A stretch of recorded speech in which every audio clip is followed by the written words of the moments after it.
नमस्कार, आप हमें जानते हैं, हम यहाँ गर्दनी बाग में हैं और आज हमारा समर्थन करने के लिए एक अंकल आए हुए हैं। अंकल ने कहा कि हमारा बेटा भी एग्ज़ाम दिया था लेकिन वो भी कुछ नंबर छूट गया। तो आइए हम अंकल से सुनते हैं अंकल का अनुभव और बीपीएससी के बारे में अंकल का क्या अनुभव है। हाँ अंकल, क्या कहेंगे आप? हम 2020 से बीपीएससी के बारे में देख रहे हैं।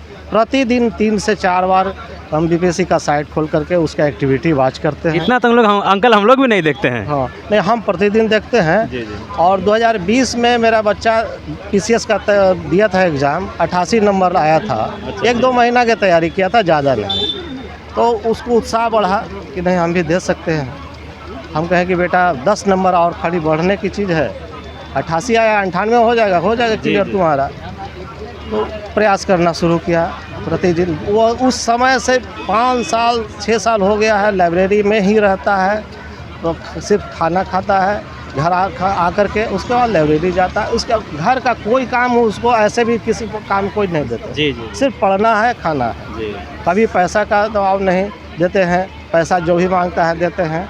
हम जहाँ से लाएं, कैसे व्यवस्था करते हैं, कहीं से हम करते हैं। लेकिन इधर हम देख रहे हैं 67वां में जो हुआ था परीक्षा पीटी का। जी जी। अगर दिलीप कुमार जी जो अध्यक्ष हैं स्टूडेंट के, हाँ, ये स्टूडेंट लीडर हैं, उन्होंने बहुत चालाकी, बहुत अच्छा सजगता नहीं निभाए होते। जी जी। तो तुरंत जो है कि 11-11:15 बजे उनके ऊपर व्हाट्सएप पर आया क्वेश्चन, तो सीधे सीएम के मेल पर भेज दिए, जिसके कारण परीक्षा को लाचार होकर कैंसिल करना पड़ा। जी जी।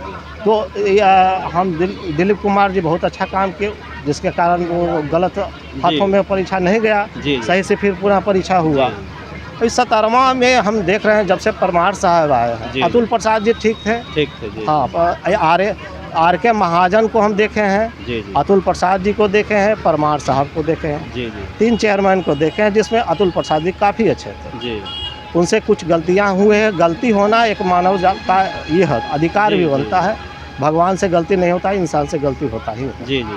लेकिन परमार साहब जानबूझ करके गलती कर रहे हैं और तो एक तानाशाही रवैया अपनाते हैं। जी। स्टूडेंट के कोई भी बात को एक IAS ग्लोबल के जो हैं प्रीतम जी, जी।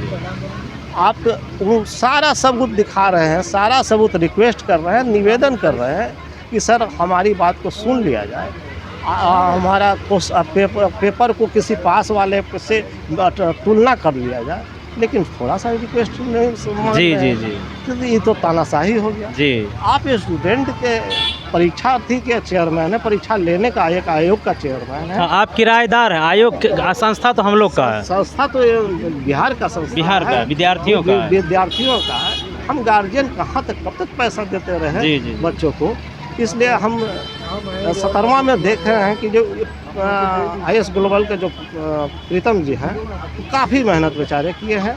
और यहाँ तक कि चेयरमैन को चैलेंज भी कर रहे हैं कि आइए आप हमारे से आँख में आँख मिला करके बात कीजिए, मीडिया के सामने कीजिए, क्वेश्चन को एक साथ मिलाइए और कंपेयर कीजिए पास वाले से और हमारे क्वेश्चन से। फिर चेयरमैन साहब को नहीं दिखाई देता है और कुछ खोजते रहते हैं।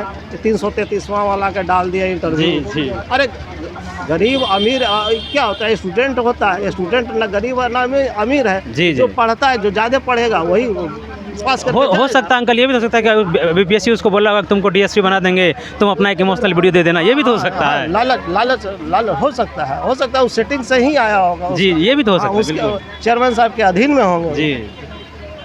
तो एक चीज़ हम और कहना चाहेंगे, सारे स्टूडेंट एक साथ आइए।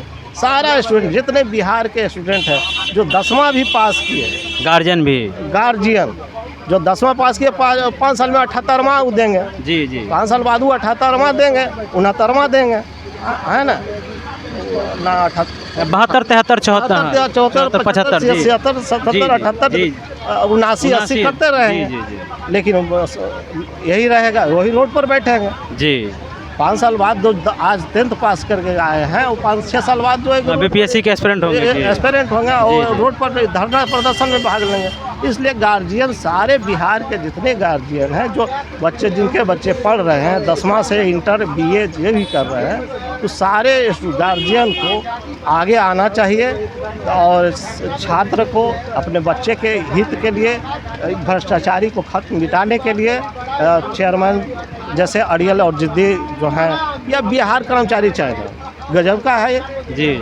खाली वैकेंसी निकालता है, रीओपन करता है, रीओपन करता है, रीओपन करता है। अरे परीक्षा कब लोगे यार? ये बात भी है। परीक्षा कब लीजिएगा? जी जी। खाली रीओपन करते रहे। परमार जी, आप तो सुन लिए कि हम अकेले नहीं हैं, अब हमारे अभिभावक भी हमारे साथ हैं। इसीलिए अब आप बात को सुन लीजिए कि हम लोग को एक दिन बुलाइए, एक मीटिंग हो जाए आपके साथ कि कोई दिक्कत नहीं है, गलती इंसान से होता है, हम कोई ऐसा नहीं कर रहे हैं, हम नहीं कर रहे कि आप इंटेंशनली कि हो गया होगा, हो सकता है टेक्निकल फॉल्ट हो, और इस समस्या को दूर कीजिए। परमार साहब से और परमार साहब, आप सर IAS बने सर, पूरा जीवन IAS बन के बिताए आप, आपके अब रिटायरमेंट का समय पार कर गया है। आप नवंबर दिसंबर में आप रिटायर हो जाइएगा बीपीएससी से भी, आप घर बैठ जाइएगा, मॉर्निंग वॉक और इवनिंग वॉक कीजिएगा, टहलिएगा, घूमिएगा। कुछ ईश्वर से डरिए सर, कुछ ईश्वर से डरिए। ईश्वर की मार जो होता है ना सर, आवाज़ नहीं करता है, और ऐसा मारता है कि पूरा वंशावली को ख़त्म कर देता है। जी जी। आपका ज़िंदगी भर का जो पूंजी कमाया हुआ है पूरा समाप्त हो जाएगा। उनकी मार से डरिए और थोड़ा सा न्याय कीजिए। बच्चे के IAS ग्लोबल का प्रीतम का बात सुनिए ना, आप उनसे अकेले बात कीजिए, उनका कोर्स पेपर देखिए, हो सकता है आपसे गलती हुआ, आप सही आदमी हैं। जी जी जी, हो सकता है ऐसा। बिल्कुल। चलिए दोस्तों, फिर मिलेंगे किसी और वीडियो में, तब तक के लिए आप लोग को बहुत बहुत धन्यवाद।